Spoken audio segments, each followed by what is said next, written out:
क्या आपको मालूम है कि टीसीएस की मैटर में जितने भी अक्यूज पर्सन हैं उनका एंटीसिपेटरी बेल डिनाई कर दिया गया है।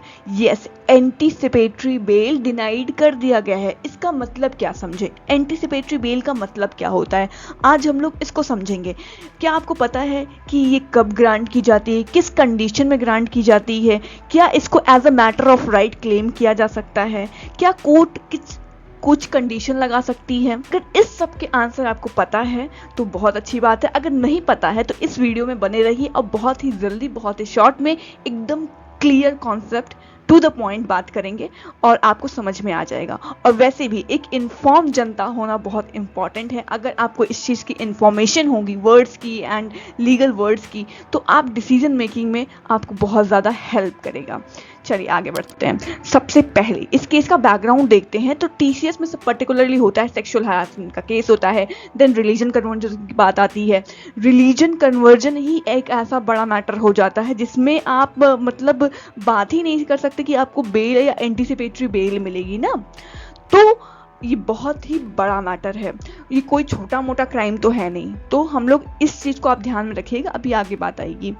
तो इसमें क्या होता है, एक्यूज्ड को, जितने भी आरोपी होते हैं उनको एंटीसिपेटरी बेल डिनाइड कर देता है सेशन कोर्ट। और क्यों डिनाइड करता है, क्या रीज़न था, चलिए आगे देखते हैं। सबसे पहले हम लोग देखेंगे एंटीसिपेटरी बेल होता क्या है।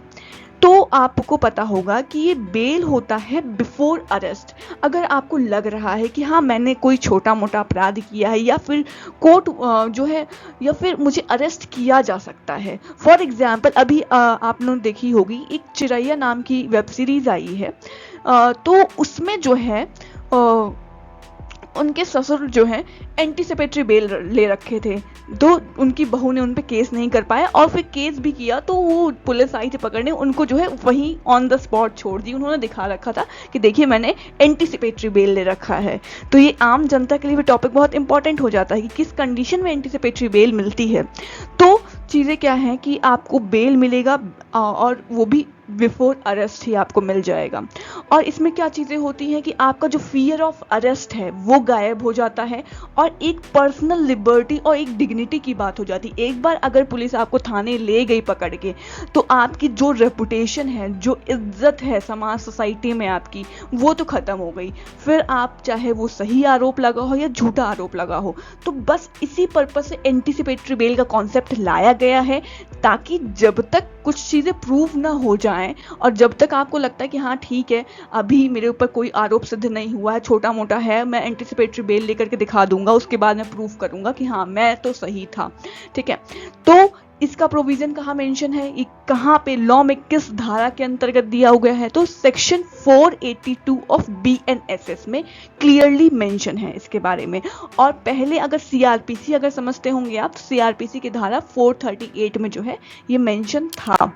तो कंडीशन क्या है, कुछ तो शर्तें होंगी, कुछ तो कंडीशन होगी, तभी तो कोर्ट देता होगा एंटीसिपेटरी बेल। ऐसे तो नहीं दे देता होगा कि हाँ ठीक है आपने क्राइम किया है मैं दे देता हूँ।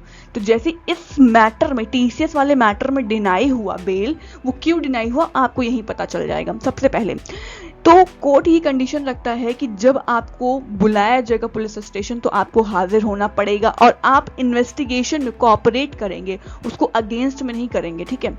और कोई भी किसी को थ्रेट या इन्फ्लुएंस नहीं करेंगे जितने भी विटनेस होंगे, ठीक है। एंड आप इंडिया को छोड़ के बाहर नहीं जा सकते जब तक ये केस और मैटर चल रहा है। तो और भी जो कंडीशन है वो कोर्ट लगा सकता है। और यहाँ पे बेल क्यों डिनाई हुई, टीसीएस वाले मैटर में बेल क्यों डिनाई हुई, क्योंकि ये बहुत ही सीरियस ऑफेंस था, सीरियस नेशन का था, रिलीजन के अगेंस्ट था, ठीक है। सेंटिमेंट्स मतलब क्या, भावनाओं से आपके जुड़ा हुआ था। एक रिलीजन जो होता है आप उसको कन्वर्ट कराने की बात कर रहे हैं। कोई छोटा मोटा चोरी का अपराध नहीं है कि किसी की मोबाइल चुरा लिया या फिर बहुत छोटा सा क्राइम है, नहीं, ये एक पर्टिकुलर बहुत ही बड़े अमाउंट ऑफ पीपल के अगेंस्ट क्राइम माना जाता है। तो इसका बैकग्राउंड ही देख के लग रहा था कि बहुत ही सीरियस मैटर है। और इसमें बिल्कुल ये था पॉसिबिलिटी कि अगर इनको छूट दी जाती तो ये कुछ ना कुछ एविडेंस को खराब करते हैं या फिर उस लिबर्टी का मिसयूज करते हैं। और जो इन्वेस्टिगेशन भी होनी थी वो इसमें भी ये साथ बिल्कुल ना देते हैं। ठीक है। एंड तो हम लोग को क्या समझ में आया इसमें, यही कि समझ में आया कि एंटीसिपेटरी बेल आपका मैटर ऑफ राइट नहीं है, ऑटोमेटिक नहीं है, कोर्ट कुछ कंडीशन लगाएगा, अगर आप उसको फॉलो करते हैं तभी मिलेगा, अदरवाइज नहीं मिलेगा।